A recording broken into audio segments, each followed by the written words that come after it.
करारदादों की धज्जियां उड़ाई गई। मैं आपके सामने एक रिजोल्यूशन इस ऐवान के सामने पेश करना चाहता हूं और फिर उसके बाद आपकी इजाज़त से उस पर 2-3 मिनट की बात भी करना चाहता हूं। स्पीकर साहब, ये ऐवान पीडीएम के जलसे में आईन के आर्टिकल 251 के खिलाफ और हर्जा रसाई की शदीद मजम्मत करता है। आईन का आर्टिकल 251 और पार्लिमानी करारदादों की तौहीन आईन पाकिस्तान और इस ऐवान की तौहीन है। ये मुक़द्दस ऐवान ऐसे बयानात और हर्जा रसाई की शदीद मजम्मत करता है जो इस आईन पाकिस्तान की तौहीन जिसमें की गई। जनाब स्पीकर, ये मुजम्मती करारदाद जनाब स्पीकर मैंने पेश कर दिया इस ऐवान में। अब मैं ये करारदाद ईवान को पेश करता हूँ। सवाल यह है कि पेश करदा करारदाद को मंजूर किया जाए। वो तमाम अराकीन जो इस करारदाद के हक में हैं हाँ कहें, वो तमाम अराकीन जो इसके खिलाफ हैं ना कहें। मेरी राय में हाँ वालों की अक्सरियत है, लिहाजा करारदाद मंजूर की जाती है। रुखसत की दरख्वास्तें पढ़ लूँ उसके बाद आप। जी मुराद सिंह साहब। स्पीकर साहब, एक तो मैं बड़ा दुख हुआ कि कल जो पेशावर में सानिहा पेश आया और उसके ऊपर भी आज आपने तो आगाज कर दिया, लेकिन यहाँ पे सियासत शुरू हो गई, वॉकआउट हुआ। स्पीकर साहब ने पूछा भी कि आपके सवालात या खदशात क्या है। बताया गया कि अभी सोचा नहीं है, सोच के बताएंगे कि खदशात क्या है। स्पीकर साहब, पहले तो हमारी संजीदगी का आलम देखे कि परसों नामूसी रिसालत सल्लल्लाहु अलैहि वसल्लम के हवाले से करारदाद आनी थी, उसके ऊपर भी आपने शोर और एहतिजाज देखा। आज सानिया पेशावर के ऊपर बात होनी थी, उसके ऊपर आपने इनकी संजीदगी का आलम देखा। स्पीकर साहब, ये जो करारदाद इस ऐवान ने मंजूर की है, मैं उसके ऊपर 3 जो मोटी मोटी चीजें हैं वो कौम के सामने रखना चाहता हूं। स्पीकर साहब, पहली बात, ये जो बयान किया गया कौमी जुबान के ऊपर, ये पाकिस्तानियों की आईन के आर्टिकल 251 की तौहीन की गई। पूरा पाकिस्तान और ये ऐवान उसकी शदीद मजम्मत करता है। स्पीकर साहब, दूसरी बात, एक और तकरीर की गई उस जलसे में और कहा गया कि ये जो पाक अफगान सरहद के ऊपर बाड़ लगाई जा रही है, फेंसिंग हो रही है, इसको उखाड़ फेंक देंगे। स्पीकर साहब, शायद ये भूल गए हैं 2016 में मैं अपोजिशन का मेंबर था, खुद ये करारदाद हमने पेश की थी। और किस लिए पेश की थी? इसलिए पेश की थी कि जब भी बम ब्लास्ट होता था, जब भी दहशतगर्दी की कार्रवाई होती थी, कहा जाता था कि बाहर से कोई लोग आए। उस बाढ़ के बाद, उस फेंसिंग के बाद हमारा पाकिस्तान महफूज हो गया है। अगर आप ये बयान देते हैं कि दोनों साइडों के पुख्तूनों को, मैं बताना चाहता हूं, आपने पुख्तून के ऊपर सियासत की। क्या किसी ने उस जलसे में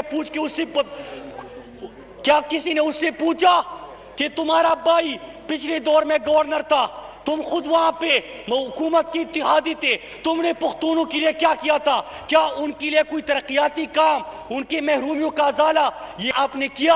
अगर नहीं किया जनाब स्पीकर, तो कम से कम लोगों के ऊपर, हमारे अमन के ऊपर, हमारी खुशहाली के ऊपर, हमारे बच्चों के मुस्तकबिल के ऊपर इस किस्म की सियासत ना की जाए। और स्पीकर साहब, ये जो हालिया एहतिजाज और रैलियां हो रही है, मैं कौम के सामने एक चीज रखना चाहता हूं। फौज साहब बात करना चाहते हैं, मैं लंबी बात नहीं करूंगा। स्पीकर साहब, 2 अहम चीजें हो रही है इस वक्त। एक कि जब यहां पे कोरोना क्राइसिस आया, उसके ऊपर इन्होंने खूब सियासत की। जब फेटअप मुल्क की मफादात के ऊपर कानूनसाजी हो रही थी, स्पीकर साहब, कानूनसाजी हो रही थी, जब मुल्की मफाद की कानूनसाजी हो रही थी, स्पीकर साहब, इन्होंने ये रिटर्न एनआरओ पेश कर दिया कौम के सामने, जिसको इस ऐवान ने मुस्तरद कर दिया कि आपने कौम का पैसा लूटा है। हम कौन होते हैं कौम का लूटा हुआ पैसा आपके लिए माफ कर दे? हम ये फैसला नहीं करेंगे। हमने ये एनआरओ नहीं माना स्पीकर साहब। फिर उसके बाद से सड़कों पर निकल आए। सवाल पूछना चाहिए स्पीकर साहब कि आपने यहाँ पे हुजूर ये है वो जराए, आपने कहा इदारों का इससे क्या ताल्लुक? कतरी खत आपने पेश किया, इदारों का इससे क्या ताल्लुक? मुल्क को लूटा आपने, इदारों का इससे क्या ताल्लुक? जनाब स्पीकर, हम ऐसे बयानात की जो हमारे मुल्क के खिलाफ है उसकी शदीद मजम्मत करते हैं और इस ऐवान से ये दरख्वास्त करते हैं कि आपने जी स्पीकर साहब 3-4 बयानात जो उसमें दिए गए, हमारे दोस्त भी कह रहे हैं स्पीकर साहब, मैंने जिस दिन इनका बलूचिस्तान में जलसा था कौम के सामने चंद हकायक रखे थे। हकायक क्या थे स्पीकर साहब? हमने अजीत दोवल ने जो पाकिस्तान के हवाले से कहा कि जब उन्होंने पाकिस्तान को नापाक नजरों से देखा तो पूरी दुनिया ने देखा कि उनको मुंह की कहानी पड़ी। जब उन्होंने माना कि वो बाहर से पाकिस्तान के ऊपर हमला और नहीं हो सकते, अंदरूनी साजिशें शुरू हो गई स्पीकर साहब।